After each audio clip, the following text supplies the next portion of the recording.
एक रबर का पेड़ हर साल 5 किलो लेटेक्स बनाता है। ये 10 पाउंड से ज्यादा है, जो एक गाड़ी का टायर बनाने के लिए काफी है। ताजे लेटेक्स को अमोनिया के साथ मिलाकर ड्रम्स में डाल दिया जाता है। इससे वो जमना बंद हो जाता है।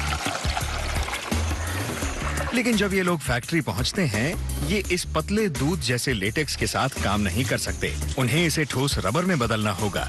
हम लेटेक्स को जमने में मदद करने के लिए इसमें फॉर्मिक एसिड मिलाते हैं। इससे जमना तेज हो जाता है। लेटेक्स अपने आप से जम जाएगा, लेकिन फॉर्मिक एसिड मिलाने से ये प्रक्रिया जल्दी हो जाती है। फॉर्मिक एसिड वाकई बहुत काम की चीज है। हम इसे बहुत सी चीजों में इस्तेमाल करते हैं, लेदर बनाने से लेकर खाना प्रिजर्व करने तक। लेकिन असल में ये चींटियों को मारने वाले जहर का ही एक केमिकल है, जिसका ज्यादा मात्रा में इस्तेमाल करना वाकई खतरनाक हो सकता है। 10 घंटों तक गाढ़ा होने के बाद इस लचीले लेटेक्स को रोलर्स के बीच दबाया जाता है ताकि बाकी का तरल निकल जाए। लेकिन चिकना रबर बनाने के लिए लेटेक्स का एकदम सूखा होना जरूरी है। इसीलिए इन लेटेक्स शीट्स को 3 दिन तक लकड़ी के धुएं में सुखाया जाता है। इसके बाद ही इसे रबर कहा जा सकता है। रबर बनाने के तरीके 100 सालों से वही चले आ रहे हैं। धुआं रबर की सुरक्षा करता है और फफूंद लगने से बचाता है। इससे ये पतली शीट्स भारी भी हो जाती हैं। सूखने के बाद इस प्राकृतिक रबर को टायर फैक्ट्री में भेज दिया जाता है। अपोलो 1972 से वाहनों के टायर बनाते आ रहे हैं। इनकी फैक्ट्री तमिलनाडु के चेन्नई शहर के बाहरी इलाके में है। ये लोग हर साल 2 करोड़ से भी ज्यादा टायर्स बनाते हैं। पर पता है कौन सी कंपनी सबसे ज्यादा बनाती है? लेगो। वो हर साल 30 करोड़ से भी ज्यादा टायर्स खिलौनों के लिए बनाते हैं। प्राकृतिक रबर अपने आप में टायर बनाने के लिए बहुत लचीला होता है। उसे सख्त बनाने की जरूरत है। फैक्ट्री मैनेजर अभिलाष वर्गीस इसके इंचार्ज हैं। रबर लचीला होता है। आपको इसके लचीलेपन को एक मजबूत और टिकाऊ पदार्थ में बदलना होता है। रबर को तमाम अलग अलग केमिकल्स, फिलर्स के साथ मिलाया जाता है, उसे टायर बनाने लायक मजबूती देने के लिए। इस सीक्रेट रेसिपी को बनाने के लिए 100 से ज्यादा अलग अलग केमिकल्स मिलाए जाते हैं। खास तौर पर बनाए गए आर्टिफिशियल रबर से लेकर एंटीऑक्सीडेंट्स, सिलिका और कार्बन ब्लैक तक, ये सब मिलकर टायर को मजबूत बनाते हैं और घिसने से बचाते हैं। कुदरती रबर भूरे रंग का होता है, लेकिन 19वीं सदी की शुरुआत में पाया गया कि थोड़ा सा कार्बन मिला देने से टायर मजबूत होता है और साथ ही काला भी हो जाता है। इन सभी तत्वों को एक साथ मिलाकर बैनबरी मशीन्स नाम के बड़े बड़े ब्लेंडर्स में गर्म किया जाता है। बस 2 मिनट में रबर कंपाउंड का एक गलीचा बाहर निकलता है, जिसे टायर की साइज और ट्रेड में बदला जा सकता है।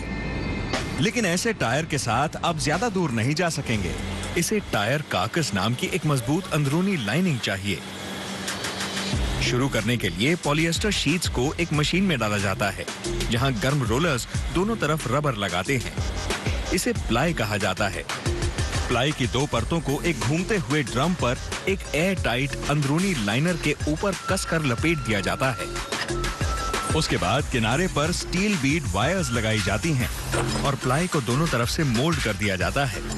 प्लाई के ऊपर अब रबर से ढकी हुई स्टील बेल्ट्स लगाई जाती हैं, जिनसे टायर कड़ा हो जाता है और पंचर्स से बचता है। अब ढांचे को ढकने की जरूरत है, यानी वो हिस्सा जो सड़क पर रगड़ा जाएगा। रबर का वो गलीचा जो पहले बैनबरी मशीन से निकला था, उसे अब एक एक्सक्लूडर में डाला जाता है। यहाँ रबर को गर्म किया जाता है, फिर एक डाई प्लेट में डालकर उसे सही आकार दिया जाता है। फिर उसे ठंडा करके जरूरी लंबाई में काट दिया जाता है। अब इसे टायर से जोड़ने की जरूरत है, इसीलिए इन रबर के टुकड़ों को एक और ड्रम के चारों ओर लपेट दिया जाता है। फिर एक रोबोट इस रबर लाइनिंग को उठाकर खींचता है और उसे अंदर के ढांचे के ऊपर लगा देता है। ये एक टायर की तरह दिख तो रहा है, लेकिन ट्रेड पैटर्न के बिना इसमें ज्यादा ग्रिप नहीं होगी। वो करने के लिए इसे मोल्ड करना और क्योर करना जरूरी है। इसमें लगता है वक्त, तापमान और दबाव। क्योर होने के बाद इसे थर्मोसेट कहते हैं। इसका मतलब है कि आप इसे पलट नहीं सकते। एक बार टायर क्योर हो जाए तो यह बदला नहीं जा सकता। टायर को मोल्ड के अंदर रखा जाता है, जो एक बड़ी वॉफल बनाने वाली मशीन की तरह बंद हो जाता है। इस प्रक्रिया को वल्कनाइजेशन कहते हैं। इस प्रक्रिया का नाम रोमन आग के देवता वल्कन के ऊपर रखा गया है।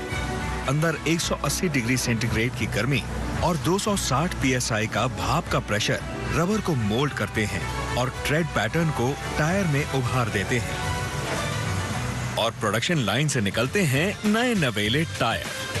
पेड़ों से लेकर मजबूत पहियों तक भाग दौड़ के लिए तैयार।